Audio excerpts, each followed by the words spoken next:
Baik, kita akan belajar makna kata ibadah, gitu ya. Kita akan lihat dari Yakobus 1 ayat 16 sampai 27. Ya, tema malam hari ini ucapan kita, ibadah kita. Ucapan yang seperti apa ibadah, ya? Karena ini konteksnya tentang kesucian, ya. Silahkan dibaca. Yakobus 1 ayat 16 sampai 27. Ya. Saudara-saudara yang kukasihi, janganlah sesat. Setiap pemberian yang baik dan setiap anugerah yang sempurna datangnya dari atas, diturunkan dari Bapa segala terang, padanya tidak ada perubahan atau bayangan karena pertukaran. Atas kehendaknya sendiri ia telah menjadikan kita oleh firman kebenaran, supaya kita pada tingkat yang tertentu menjadi anak sulung di antara semua ciptaannya. Hai saudara-saudara yang kukasihi, ingatlah hal ini. Setiap orang hendaklah cepat untuk mendengar, tetapi lambat untuk berkata-kata dan juga lambat untuk marah. Sebab amarah manusia tidak mengerjakan kebenaran di hadapan Allah. Sebab itu buanglah segala sesuatu yang kotor dan kejahatan yang begitu banyak itu, dan terimalah dengan lemah lembut firman yang tertanam di dalam hatimu, yang berkuasa menyelamatkan jiwamu. Tetapi hendaklah kamu menjadi pelaku firman dan bukan hanya pendengar saja, sebab jika tidak demikian kamu menipu diri sendiri. Sebab jika seorang hanya mendengar firman saja dan tidak melakukannya, ia adalah seumpama seorang yang sedang mengamati mukanya yang sebenarnya di depan cermin. Baru saja ia memandang dirinya, ia sudah pergi atau ia segera lupa bagaimana rupanya.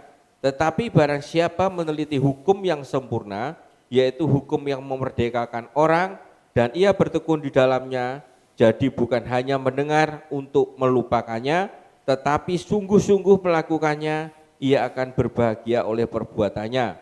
Jikalau ada seorang menganggap dirinya beribadah, tetapi tidak mengekang lidahnya, ia menipu dirinya sendiri, maka sia-sialah ibadahnya.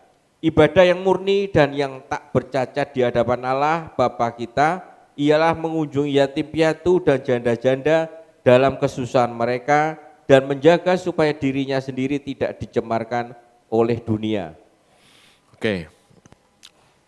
Pembacaan ini penting supaya kita tahu ya, berdosa dalam ucapan itu seperti apa.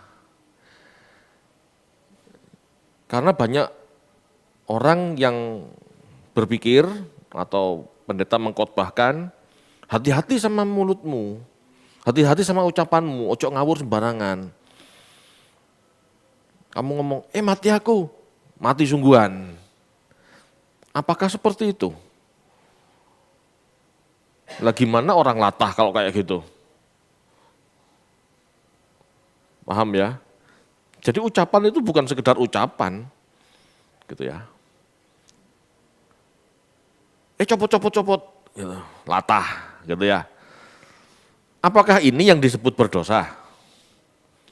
Nah kalau memang orangnya latah gimana? Orang latah masuk neraka Pak? Wah ya banyak gitu berarti. Apa bicara seperti itu? Atau gini, berbicara fakta? Apakah berbicara fakta, misalnya kondisi perusahaan lagi minus, lalu ditanya temannya, ya apa perusahaanmu semester ini?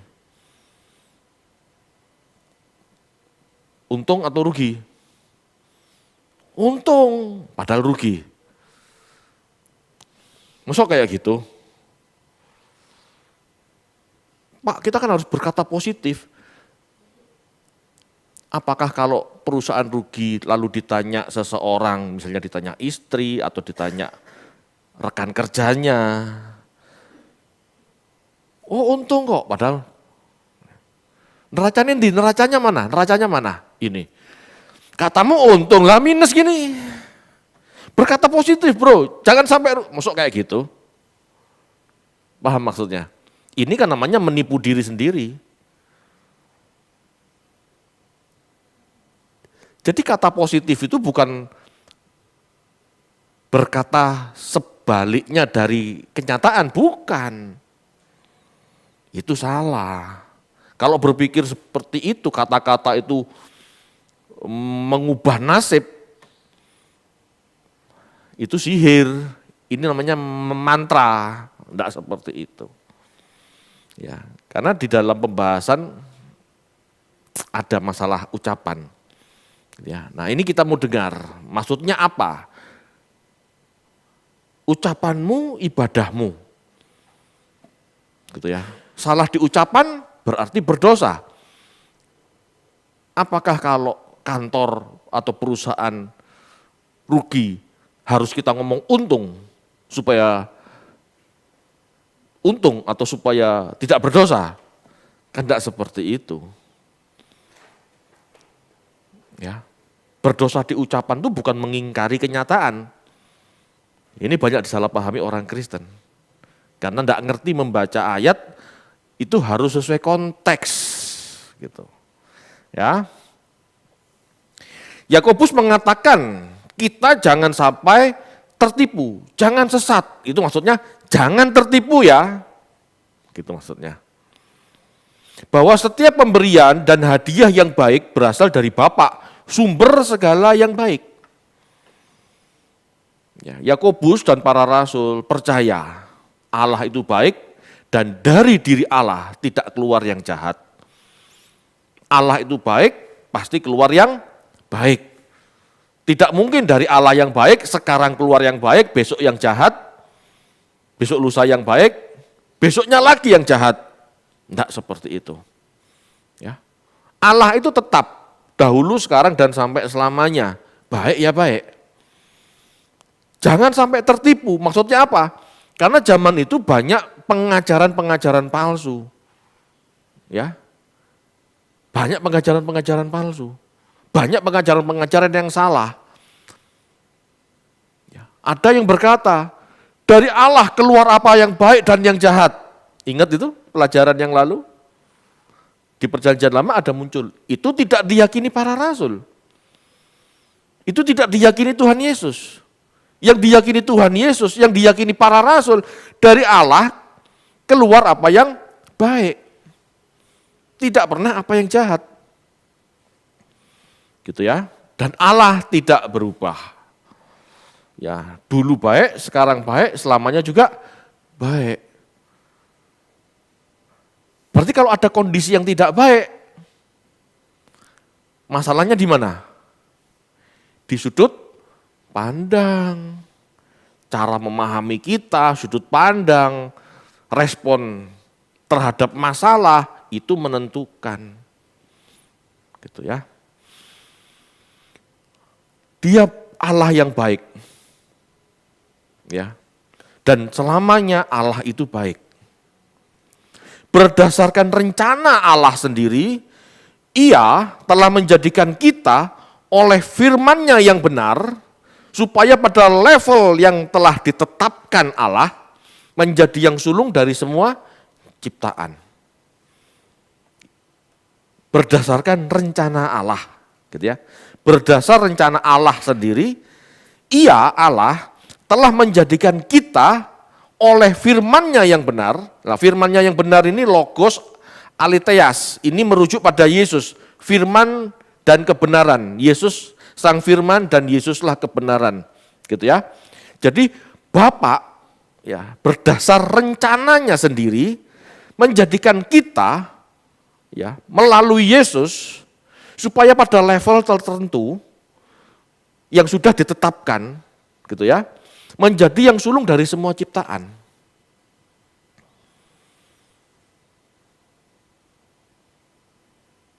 Sulung yang dimaksud merujuk pada buah sulung. Kita baca sekarang, Keluaran 22 ayat 29.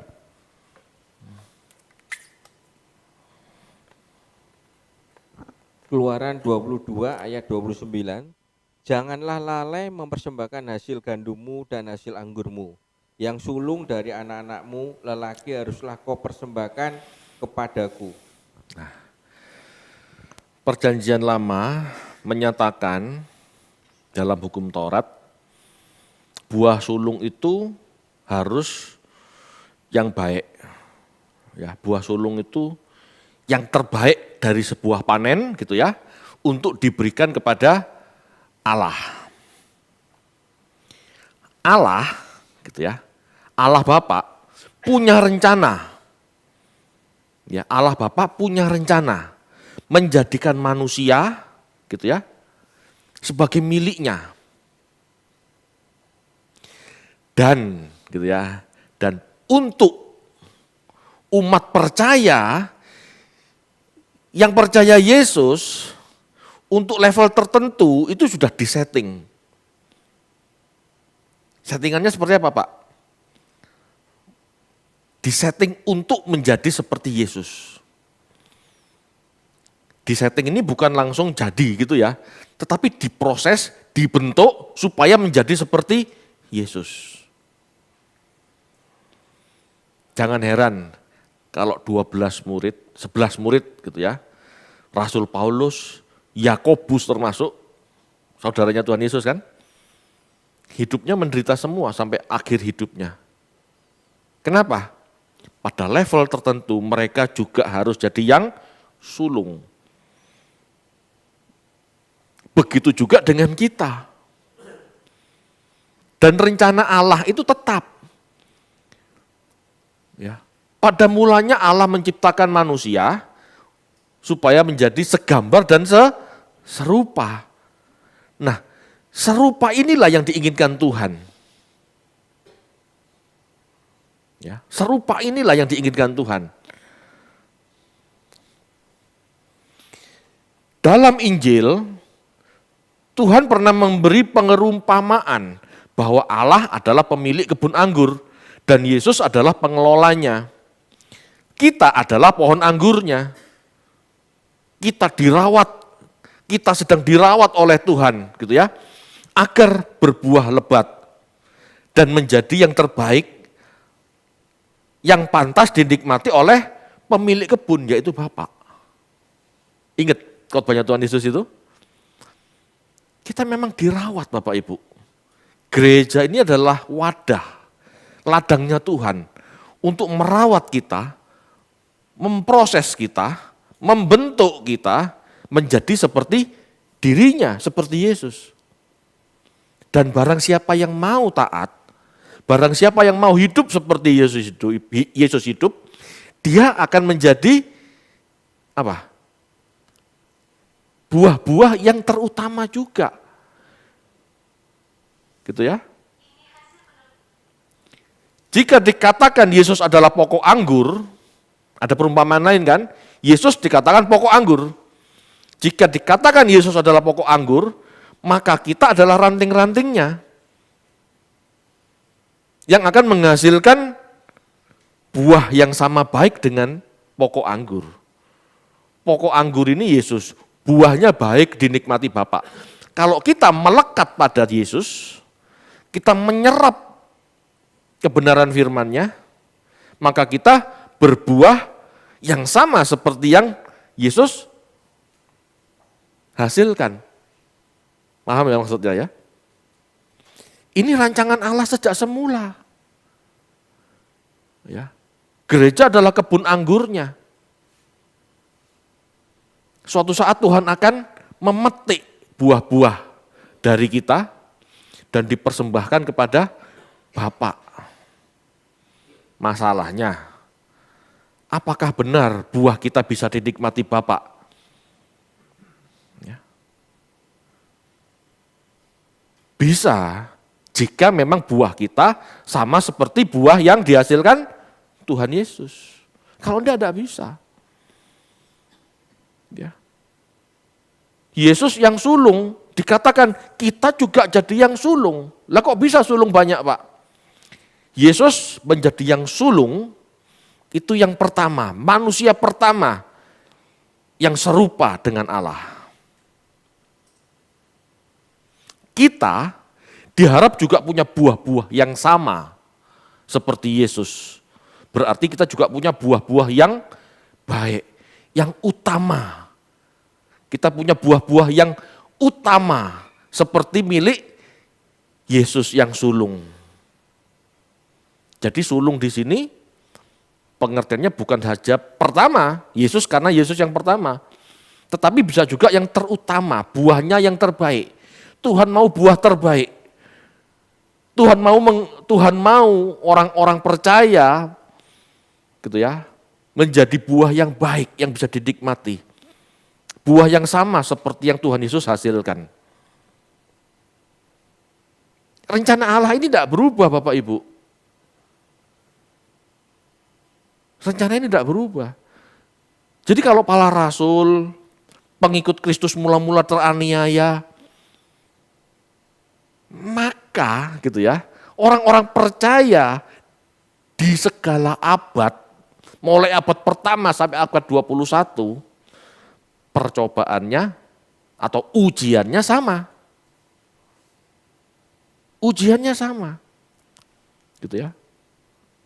Bisakah kita menghasilkan buah yang baik dalam setiap ujian yang kita hadapi?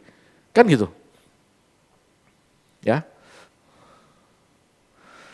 Jadi yang sulung bukan hanya Yesus. Memang Yesus yang pertama. Tapi semua manusia yang mengikuti jejak Tuhan Yesus akan menjadi yang utama dalam arti yang terbaik.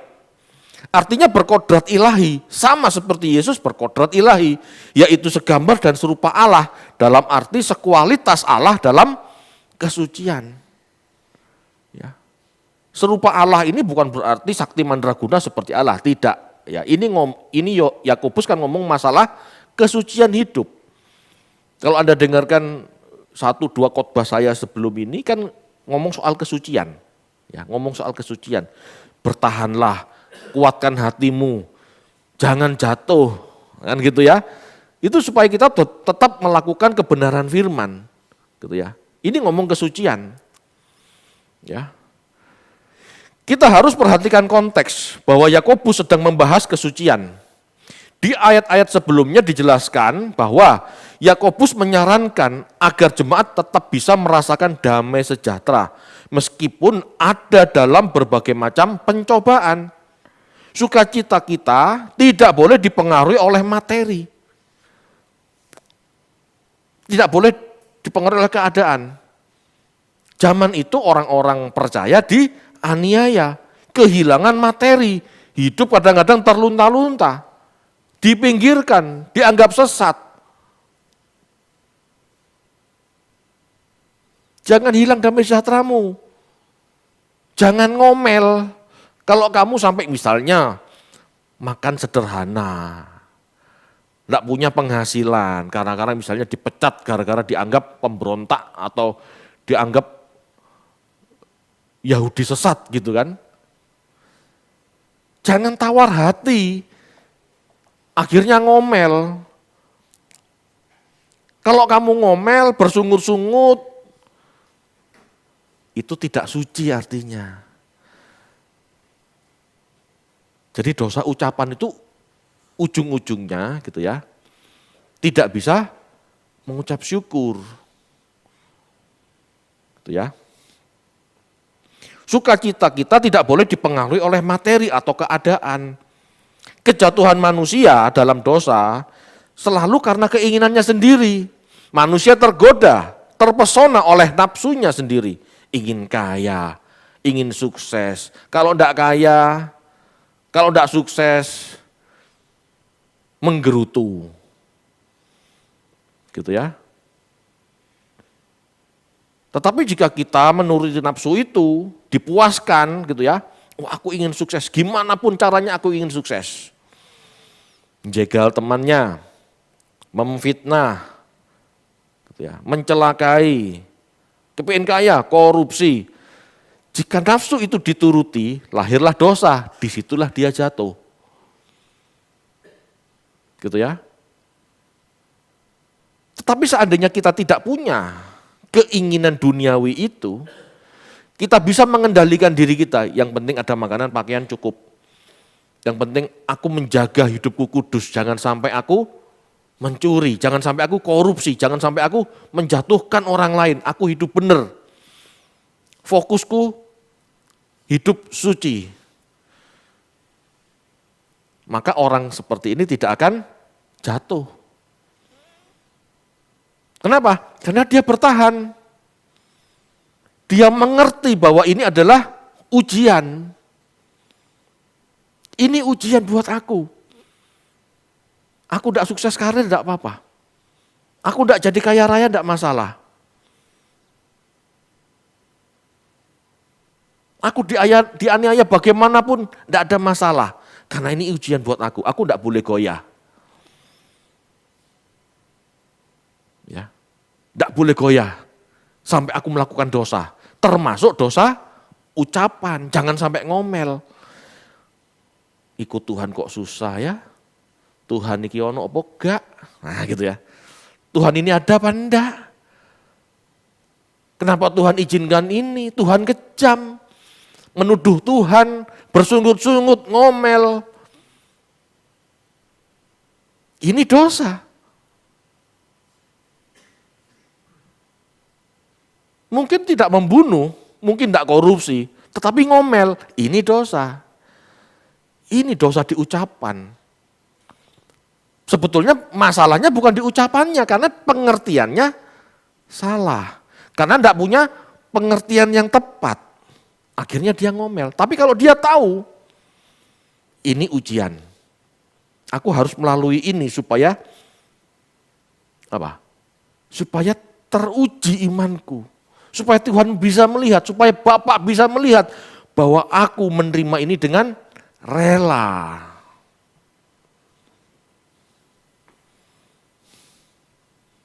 Kalau tetangga sebelah jadi manusia itu yang ikhlas. Nah itu. Kadang-kadang kita kalah sama tetangga. Mbok-mbok sebelah itu. Mereka hidup dalam kesederhanaan.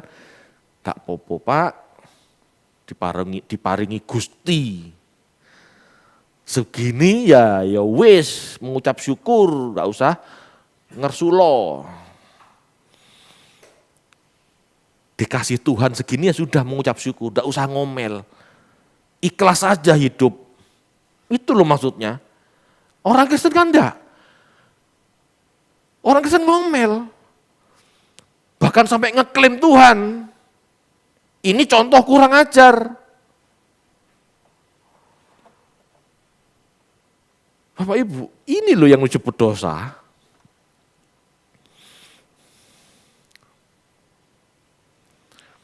Itu sebabnya Yakobus menasehatkan agar kita tidak cepat marah. Ya. Kita harus membuang atau melucuti kebiasaan kotor kita. Ya, kebiasaan kotor ini tuh lucu ya, ayat ini kebiasaan kotor. Kotor, kata kotor yang dipakai itu ruparia atau rupos gitu ya. Ini menunjuk pada kotoran telinga. Ya, buangan kotoran itu. Buang karakter jahat itu yang banyak di batin kita. Gitu ya. Terima aniaya, hidup dalam kekurangan materi, ngomel, marah, gregetan. Kok gini ikut Tuhan ya? Ada kan orang-orang kayak gitu? Saya tidak tahu Anda pernah mengalami apa enggak. Dulu saya pernah mengalami. Bukan berarti sekarang saya tidak mengalami aniaya atau masalah. Mengalami, tapi karena sudut pandangnya beda. Saya tidak seperti ini. Dulu sampai ngomel, kok gini ku Tuhan ya? Iya kan? Dulu saya berpikir, kerja jujur, kerja benar, enggak sukses-sukses, enggak dihargai. Perpuluhan enggak pernah bolong, ya enggak soge-soge. Loh benar, dulu sejak awal saya kerja, belajar kerja bahkan, itu saya sudah perpuluhan. Ya enggak soge-soge, enggak kaya-kaya. ngomel. Gitu ya. Jadi Yakobus menasihatkan kita ya, agar tidak cepat marah, agar membuang kebiasaan kotor, karakter jahat dalam batin kita. Kita diminta untuk bisa menerima firman yang telah ditanam dalam hati kita, ya, dengan rela, jangan berontak. Seberapa banyak orang memberontak? Memberontak mungkin nggak demo ya, tetapi kalau ada khotbah yang benar, orang percaya pasti diuji, orang percaya pasti proses. Kan ada orang-orang yang memberontak, tolak dalam nama Yesus, gitu kan? Anak Tuhan pasti kaya raya, anak Tuhan pasti sukses. Ini ajaran sesat, ikut Tuhan kok diproses, tolak dalam nama Yesus. Lah Tuhan itu ingin jiwa kita itu sehat kok malah ditolak.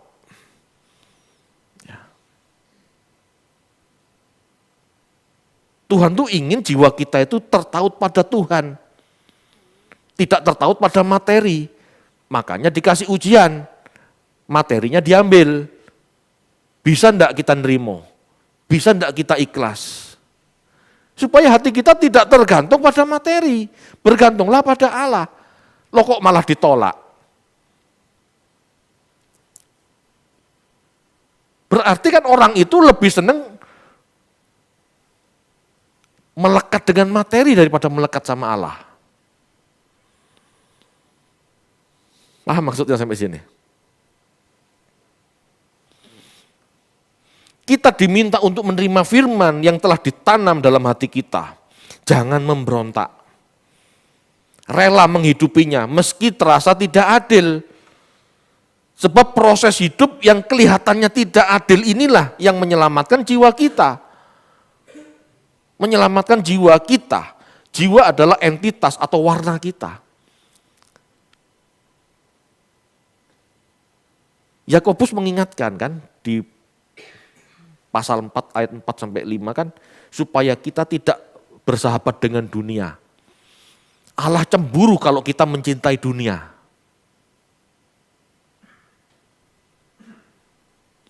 Jadi kalau warna kita masih melekat sama dunia, ya Tuhan terus proses. Bagaimana supaya kita tidak melekat dunia? Karena Tuhan mencintai kita. Kita diinginkan kembali. Jiwa kita ini loh, diinginkan kembali kepada Bapa. Tuhan gak ingin jiwa kita itu terhilang, melekat pada dunia, tetapi kembali kepada Tuhan. Maksudnya mengasihi Bapa. Bagaimana respon kita dalam menerima firman? Ya. Firman yang ditanam di dalam hati gitu ya, atau firman yang tertanam dalam hati seperti tanaman yang bertumbuh. Ini menunjuk sebuah proses firman Tuhan yang sejak kecil kita terima. Bapak Ibu, kebenaran firman itu tidak serta-merta kita pahami. Enggak instan. Itu ditanam sejak lama. Pengertian saya hari ini sama pengertian saya 5 tahun yang lalu pasti berbeda. Pengertian saya 5 tahun yang lalu sama 10 tahun yang berbeda. Saya dulu ngomel Bapak Ibu, hidup kok seperti ini. Sudah melakukan firman Tuhan kok malah enggak diberkati. Kenapa? Karena pola pikirnya masih salah. Seolah-olah kalau ikut Tuhan diberkati secara jasmani. Tidak, ikut Tuhan itu diberkati secara rohani. Berkat rohani yang seperti apa? Pola pikir kita benar dan kita tidak terikat sama materi, tidak terikat sama mamon, tidak terikat sama berhala-berhala yang lain. Itulah berkat rohani yang terbaik. Sehingga pada saat kita berpulang, jelas pulangnya ke Bapa. Kalau hati kita tidak melekat pada Bapak, pulang belum tentu ke Bapak loh. Tidak kepingin ke Surabaya, bisa sampai Surabaya? Tidak bisa.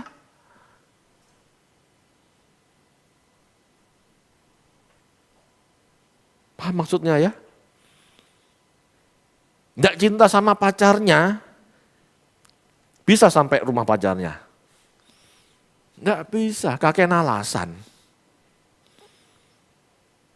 Padahal niatnya mau putus, kan gitu toh.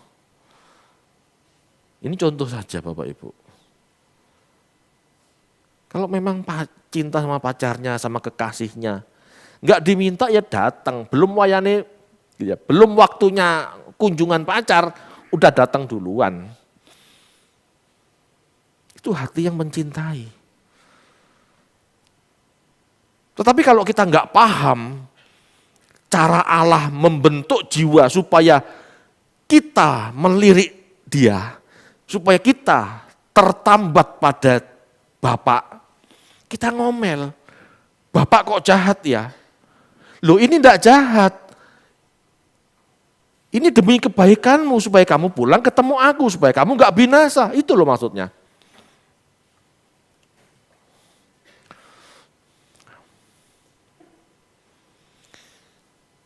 Kalau kita cuma mendengar firman, tetapi tidak mau menjadi seperti apa yang kita pahami, ya kita cuma mendengar firman, kita ngerti firman, tetapi tidak mau menjadi yang seperti kita pahami. Kita ini seperti orang yang lihat di cermin, lalu pergi, lupa. Bedakku roto gak? Balik lagi. Kayak gitu loh maksudnya.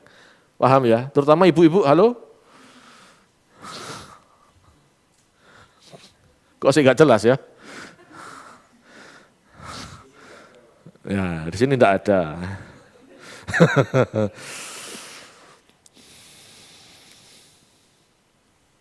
Bapak Ibu, ayo terima firman dengan rela. Ya, terima firman dengan rela, pahami gitu ya. Dan lakukan. Kerjakan. Apapun yang kita alami dalam hidup, lalui dengan sukacita. Karena kita melihat dari sudut pandang ini ujian.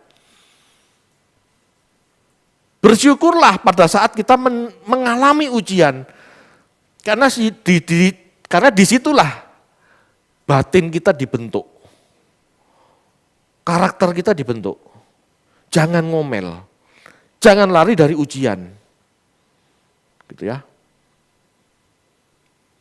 Jika kita meneliti, memperhatikan dengan seksama hukum yang membebaskan, ini maksudnya memperhatikan sungguh-sungguh ajaran Yesus yang juga berdasarkan dekalog gitu ya. Kan hukum itu ya. Bertekun melakukannya, bertekun menghidupinya, maka dia akan diberkati dalam segala hal yang dia lakukan. Orang percaya Bapak Ibu yang mengerti firman dan mau menghidupinya, mau melakukannya, dia akan diberkati. Tapi bukan berkat jasmani. Orang yang mau melakukan firman, menerima kondisi bahwa dia sedang diuji, dia akan diberkati. Ya. Diberkati dalam hal ini bukan urusan jasmani, jelas itu sebab mereka kan mengalami aniaya. Gitu ya. Jadi berkat yang dimaksud adalah damai sejahtera. Tidak mengeluh, tidak gusar, apalagi bersungut-sungut. Enggak sampai marah, enggak sampai depresi, akhirnya berdosa. Melakukan yang salah. Enggak. Kalau kita melihat masalah yang kita hadapi, ujian yang kita terima, gitu ya, sebagai cara Allah membentuk kita akan bersyukur. Enggak akan sampai ngomel, gusar, apalagi sampai depresi, marah, enggak. Tuhan terima kasih atas ujian yang kami terima. Tolong kami mengerti apa yang harus kami lakukan. Di situ kita merenung, minta hikmat, kita tahu apa yang harus kita lakukan. Kalau enggak bisa Bapak Ibu. Pasti ngomel. Kalau kita tidak bisa melihat masalah yang muncul sebagai cara Allah memproses hidup kita, pasti ngomel. Kok begini ya? Kok begini? Ikut Tuhan kok tambah parah? Aku dulu enggak ikut Tuhan, enggak percaya Tuhan, sogeh. Kaya raya, mobilku banyak. Harta melimpah. Ikut Tuhan kok tambah sedikit, mobilku tinggal sedikit, rumahku tambah kecil, depositoku tambah sedikit. Kok begini ya? Bersungut-sungut. Padahal itu cara Allah membebaskan hati kita, memerdekakan hati kita dari materi, dari mamon. Ayo nak belajar, lepaskan itu, lepaskan itu. Nah kalau kita ngomel, bersungut-sungut, berontak, gitu ya, disitulah kekalahan kita, disitulah kejatuhan kita. Bapak Ibu ingat perjalanan bangsa Israel keluar dari Mesir untuk sampai ke tanah perjanjian, penuh dengan persungutan, ngomel. Musa, ngapain kami di sini? Enakan di Mesir, ada bawang bombay. Loh, kok ingetnya masih bawang bombay? Kok ingetnya masih makanan? Kamu lu mau dibawa Tuhan ke tanah perjanjian. Kok masih ingat Mesir? Hanya karena di perjalanan tidak ada bawang bombay. Bawang pre, baca tuh, itu aneh kadang-kadang itu. Bawang pre masuk Alkitab. Gak tahu mau buat martabak mungkin ya.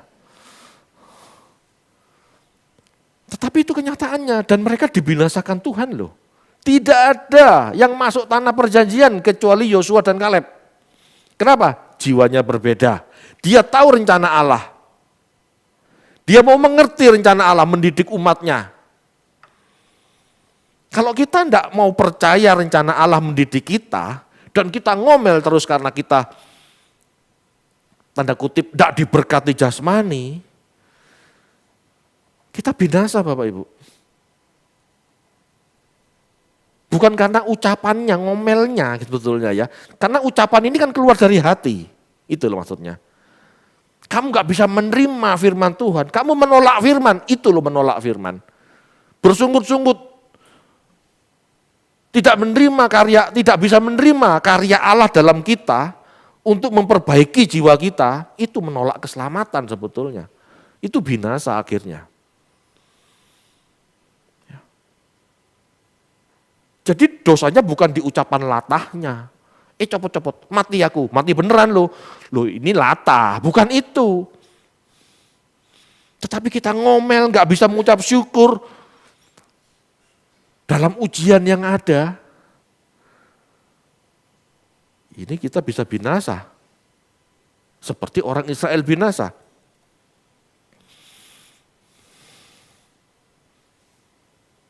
Seseorang yang beragama, bertuhan gitu ya, seharusnya menjaga tutur katanya. Tidak sembrono dalam ngomong, dalam berucap. Sehingga pada akhirnya salah bicara, ngomong tidak dipikir dulu. Akhirnya mengutuki diri sendiri, nyalahkan Tuhan, mencaci maki orang lain.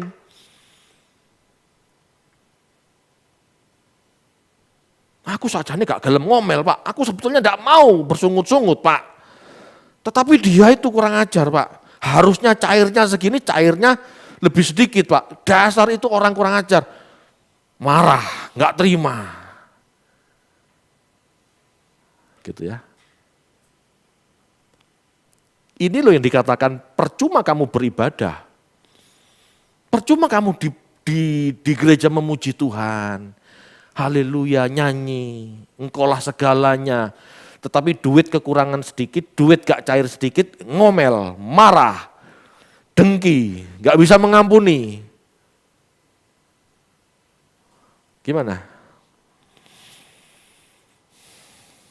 Saya ngomong gini bukan berarti kalau masalah seperti itu tidak boleh diurus gitu ya. Kalau urus aja, tapi gak perlu amarah. Gitu loh. Bu, Pak, pencairannya harusnya 10 juta, kok cuma cair 5 juta? Hitungannya gimana ini? Kan bisa ngomong baik-baik. Gak perlu gregetan, geram, amarah, buang itu. Jangan terikat sama hal begituan. Gitu ya. Dulu kami pernah mengalami itu. Ya, seharusnya pencairan termin itu sekian gitu ya. Dikurangi 10 juta. Itu tahun berapa itu? Tahun 97 kira-kira. Ya 96 97. Marah. Geger. Gitu ya. Itu developer diajak ribut. Marah. Tahu endingnya? Lah ngajak ribut developer. Ya gak dikasih kerjaan lagi. Akhirnya apa? Ngaplo untuk kerjaan, leren. Ngerti maksudnya ya? Kadang-kadang sesuatu yang tidak adil kita terima, itu menguji kita, supaya kita bisa sabar enggak. Sebetulnya kalau pakai sabar-sabaran gitu ya, mungkin bisa selesai. Bahkan seandainya pun enggak selesai, tetap ada kerjaan baru. Dapat termin berikutnya, dapat parket berikutnya. Tapi dulu kita enggak, ini saya ini. Dijak geger, dijak ribut itu developer.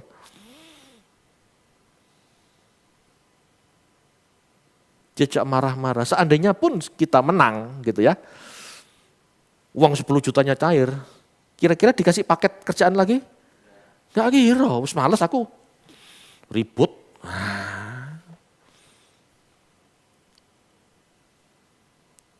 Secara jasmani ini sudah salah Bapak Ibu. Ribut itu sudah malah. Ya, ribut itu sudah salah secara jasmani. Apalagi secara rohani. Tuhan lihat, loh orang ini kok masih matre. Seharusnya dia menghormati aku sebagai Bapak yang menguji ini. Lah kok malah ribut, lah kok malah ngomel, lah kok malah memberontak. Loh orang ini ternyata mencintai dunia daripada mencintai kekudusanku. Kalau orang mencintai kekudusan Tuhan, kita seharusnya bisa membawa diri untuk bersikap yang layak di hadapan Tuhan. Di hadapan Tuhan itu kapan? Kapan saja. Dalam hal apapun kan Tuhan bersama kita. Dia kan omnipresent, dia kan beserta kita. Kalau dalam segala perkara di setiap saat kita ngomel, kita ribut, kita bersungut-sungut, kita tidak menghargai Tuhan yang omnipresent itu, yang ada di mana-mana itu. Kita hidup kan di hadirat Tuhan. Meskipun kita lihat, Tuhan kan tahu keberadaan kita.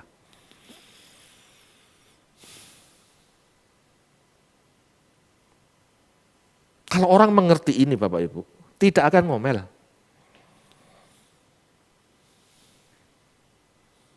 Tidak akan ngomel. Seperti Tuhan, dia harus melewati salib. Dia hanya Tuhan kalau Bapa, kalau boleh cawan ini berlalu. Tapi bukan kehendakku, kehendakmu. Dia mungkin takut. Gitu. Dia mungkin juga, wah grogi. Tetapi dia enggak ngomel. Pak, kok angelmen mengikuti engkau? Ya, kok sulit banget mengikuti engkau, Pak? Enggak gitu loh Tuhan. Kalau boleh, cawan ini berlalu daripada engkau. Dia tahu rencana indah di balik itu kan. Nah kalau kita tahu rencana indah Bapak di balik ujian yang kita terima. Ya, kalau kita tahu rencana Bapak di balik ujian yang kita terima, kita akan memuliakan Dia. Hati kita bersih. Ya, enggak terikat. Seharusnya aku terima sekian, tapi enggak dikasihkan. Gitu ya. Enggak diberikan. Buktikan bahwa kita tidak terikat. Ini masing-masing harus cerdas ya. Jangan ikut-ikutan saya. Gitu ya. Tak kasihkan sama saya.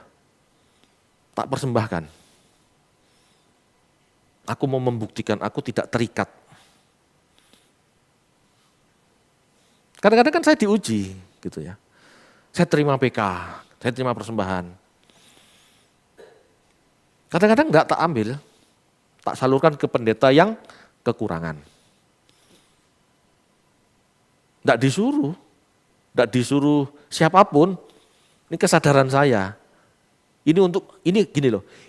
Itu hanya untuk membuktikan bahwa saya tidak terikat uang. Tak tunjukin. Kasihkan wes.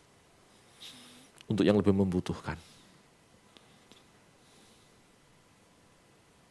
Kita kadang-kadang harus gini apa ya?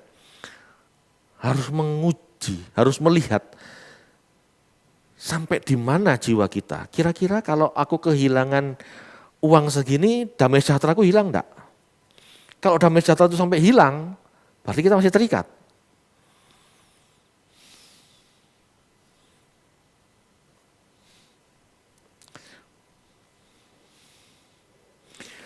Seseorang yang berbicara sembarangan, maka sia-sialah pujian dan penyembahannya. Gitu ya. Seseorang yang berbicara sembarangan, sia-sialah ibadahnya. Ibadah di situ pakai kata treskeia. Itu ekspresi ibadah. Di sinagog orang Yahudi beribadah itu kan nyanyi memuji Tuhan, sama seperti gereja. Kalau kita ngomel, bersungut-sungut, tidak bisa menerima ujian yang Tuhan izinkan terjadi dalam hidup kita. Gitu ya. Itu sebetulnya pujian penyembahan kita di gereja sia-sia Bapak Ibu. Percuma. Karena Tuhan ingin apa? Karena Tuhan ingin pohon yang baik.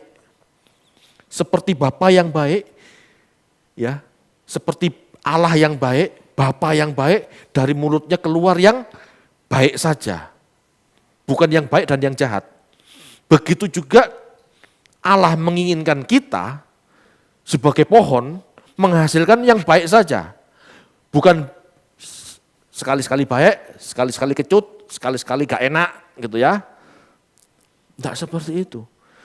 Tuhan inginkan buah yang manis saja. Dari pohon yang sama, Tuhan ingin buah yang manis saja. Buah yang enak saja. Buah yang baik saja. Tuhan gak mau dari satu pohon keluar buah yang baik dan yang tidak baik. Itu baru segambar dan serupa Allah.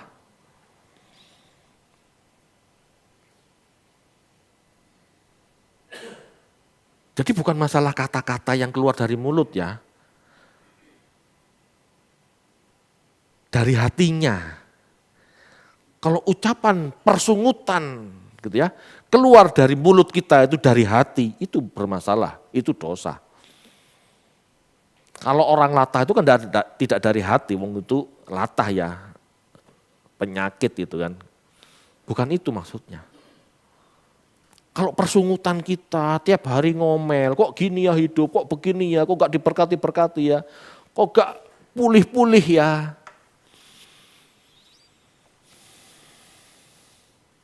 Berarti kita tidak bisa menerima ujian. Berarti kita sedang menolak karya keselamatan Allah untuk jiwa kita. Percuma ibadah, percuma muji Tuhan kalau ngomel terus. Itu maksudnya. Tuhan gak bisa lihat, karena yang Tuhan lihat itu kan bukan pujian kita. Suara kita merdu, enak, lagunya enak. Kan yang Tuhan lihat bukan itunya. Yang Tuhan lihat itu pada saat kita memuji Tuhan, hati kita gimana? Sama enggak seperti yang kita rasakan dalam batin? Muji Tuhan, Tuhan baik, Engkau mulia, Engkau agung, tetapi dalamnya menggerutu. Dalamnya bersungut-sungut. Ngomel. Depresi. Tuhan kok kayak gini hidupku ya. Tapi nyanyi, Tuhan Yesus baik, sungguh baik, tapi aduh proses lagi. Ini loh yang tidak benar di hadapan Tuhan. Ibadahmu sia-sia. Ya. Lagu pujianmu sia-sia karena hatimu ngomel terus. Hatimu bersungut-sungut terus.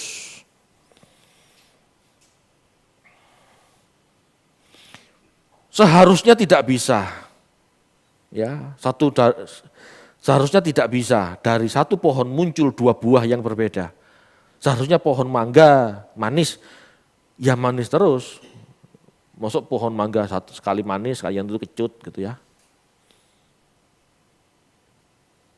Kalau milih durian gitu, kalau dari satu pohon, satu buah manis biasanya yang lain manis. Gitu ya Pak Andrea. Nah, masternya begitu tuh. Itu sama, mosok yang satu manis, yang satu enggak. Nah, gitu. Tuhan tuh ingin itu, ya. Ibadah yang murni yang tidak bercacat di hadapan Allah, Bapa kita, ialah mengunjungi yatim piatu, janda-janda dalam kesusahan mereka. Ya. Ini maksudnya bukan kunjungan, gitu ya. Ya memang kunjungan dalam arti gini loh. Ibadah yang sejati itu kamu memperhatikan mereka yang lebih lemah dari kamu. Kamu bisa bantu mereka. Ya. Itu yang sejati. Kalau kamu melihat orang yang lebih lemah dari kamu, lebih miskin dari kamu, dan kamu mau membantu, kita mau membantu, jiwa kita sehat, kita tidak ngomel. Tapi kalau melihat yang atas terus, iku soge, diberkati, aku kok enggak, ngomel, persungutan. Amin Bapak Ibu. Kalau kita melayani yatim piatu, janda, fakir, miskin, ya, setidaknya itu menjagai diri kita supaya kita tidak tergiur kekayaan, tidak tergiur materi. Kita masih mengucap syukur, itu janda-janda lebih parah dari aku. Begini saja aku bersyukur wes. Kondisi ujian ini aku terima Tuhan. Karena banyak yang lebih parah dari aku. Bukan mensyukuri mereka ya, tetapi aku bersyukur masih bisa dikasih hidup. Malah dengan seperti ini kita bisa membantu mereka. Itu loh maksudnya. Kalau kita selalu melihat yang kaya, yang sukses, kepingin terus. Padahal kita dan mereka berbeda. Kita orang percaya yang sedang diproses Tuhan, jiwanya. Mereka gak percaya Tuhan, gak diproses jiwanya, kaya biar kaya saja, karena mereka tidak melekat pada Tuhan.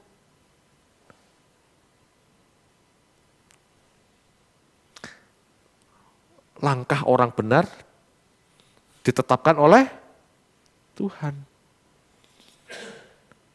Hanya orang yang mau benar langkahnya ditetapkan Tuhan. Ini diuji, ini diuji, ini. Itu langkah orang benar. Selalu dapat ujian, selalu diperhadapkan dengan masalah, selalu diperhadapkan dengan pilihan mau memuliakan Tuhan apa tidak, selalu.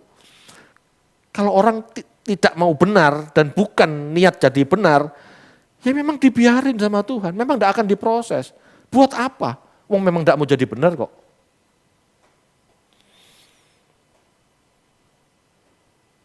Ini sama dengan Roma 8:28. Ayo dibaca yuk.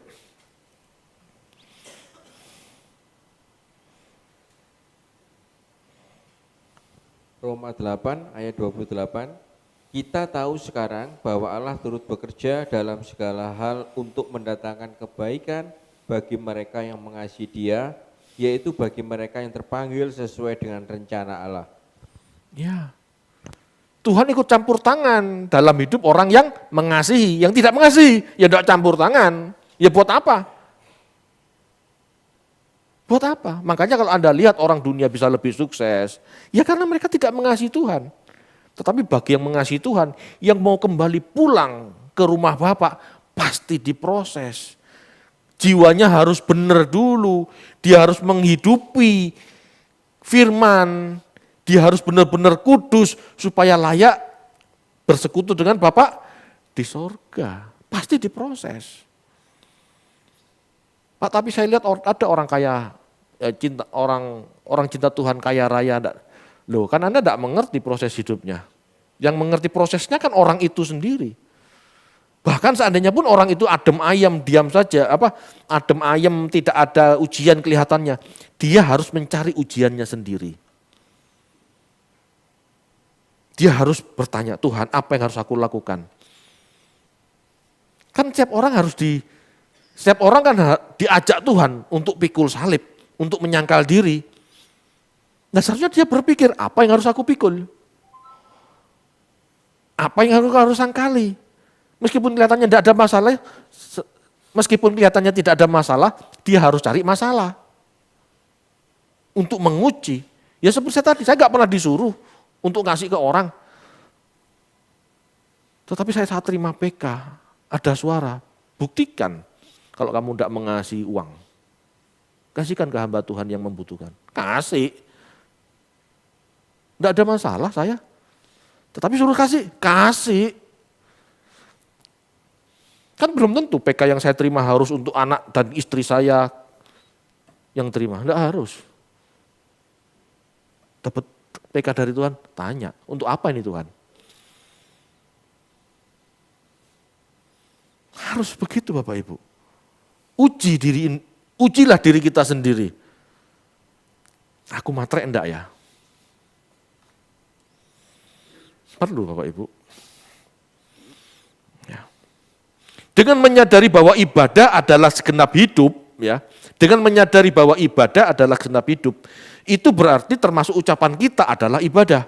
Maka kita akan lebih hati-hati dalam berpikir dan berperasaan agar jangan sampai terucap kata yang sia-sia. Jaga hati, jaga pikiran supaya tidak muncul perkataan yang menyakiti hati Tuhan. Bahkan tidak ngomong pun kan Tuhan tahu karena pikiran kita, perasaan kita menggerutu. Enggak terima dengan prosesnya Tuhan. Ini kan Tuhan tahu. Apalagi sampai ngomong. Ya. Jadi tidak bisa hanya dengan berkata, jangan bicara sembarangan. Orang lata itu bukan bicara sembarangan, itu sakit gitu ya. Yang disebut bicara sembarangan itu karena kita punya pola pikir yang salah lalu ngomel, bersungut-sungut. Kalau kita sadar apa yang kita pikirkan dan rasakan itu sumber ucapan kita, paham ya? Kalau kita sadar apa yang kita pikirkan dan rasakan itu adalah sumber ucapan kita, maka kita perlu memperhatikan bagaimana pola pikir kita, bagaimana pola rasa kita. Kita harus menemukan pola pikir yang benar dan pola rasa yang benar. Harus cari. Jangan sampai aku salah ngomong. Jangan sampai salah ngomong itu bukan berarti ditutup, dilakban. Tidak. Atau diam, puasa bicara. Tidak. Gitu ya. Jangan bicara sembarangan itu berarti apa? Pola pikir kita yang harus dibenerin. Pola rasa kita yang harus dibenerin. Supaya pada saat kita ngomong keluar yang baik. Itu. Ya. Jadi Bapak Ibu, Yakobus dalam hal ini sedang menjelaskan bahwa Allah bukan sumber pencobaan. Pemberian yang baik dari Allah sifatnya rohani. Seperti hikmat, ya, hikmat itu berkat loh. Hikmat itu berkat Tuhan. Supaya kita bisa memandang segala situasi dan kondisi dengan baik, dengan benar. Meskipun secara jasmani kita bermasalah, kita punya proses gitu ya. Tapi kalau pola pikir kita benar, pola rasa kita benar, inilah berkat. Pemberian Allah ini membuat jiwa kita lebih baik. Kalau pengertian kita sudah baik, hati kita sudah benar, maka yang muncul keluar dari ucapan kita adalah yang baik, yang benar. Jiwa yang suci adalah jiwa yang damai sejahtera. Tidak penuh dengan gejolak. Ya, jiwa yang suci adalah jiwa yang penuh damai sejahtera. Tidak penuh dengan persungutan, gejolak, amarah, tidak terima. Jadi suci tidak sucinya hati itu bukan masalah cabul tidak cabul, purno tidak purno, bukan masalah itu saja. Ngomel tidak kita, bersungut-sungut tidak, gregetan enggak. Itu menyangkut kesucian hidup. Amin Bapak Ibu.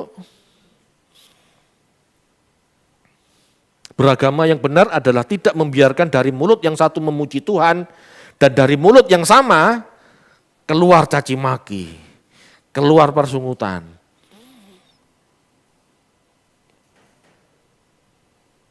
Amin.